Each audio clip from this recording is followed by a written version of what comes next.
அந்த மாதிரிதான் இருக்கு.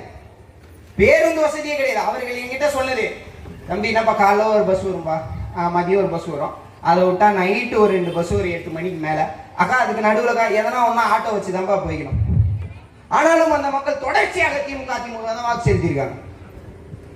பார்த்தல, உனக்கு தெரியுது உனக்கு எந்த வசதியுமே இல்லைன்னு தெரியுது, உனக்கு சரியான சாலை இல்லைன்னு தெரியுது, ஊழல் லஞ்சம் இருக்குன்னு தெரியுது, கால்வாய் அமைப்பு இல்லைன்னு தெரியுது, மழைநீர் வடிகால் இல்லைன்னு தெரியுது, சரியான மருத்துவ பராமரிப்பு இல்லைன்னு தெரியுது, சரியான கல்வி முறை இல்லைன்னு தெரியுது, பிள்ளைகளை வெளியில போய் படிக்க வைக்கணும்னா 10,000 15,000 20,000 செலவாகும்னு தெரியுது.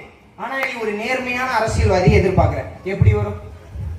நீ ஓட்டு காசு வாங்குற, நீயே யோகியம் இல்ல, முதல்ல நீயே அயோக்கியம், நீயே ஃப்ராடு, நீயே 420.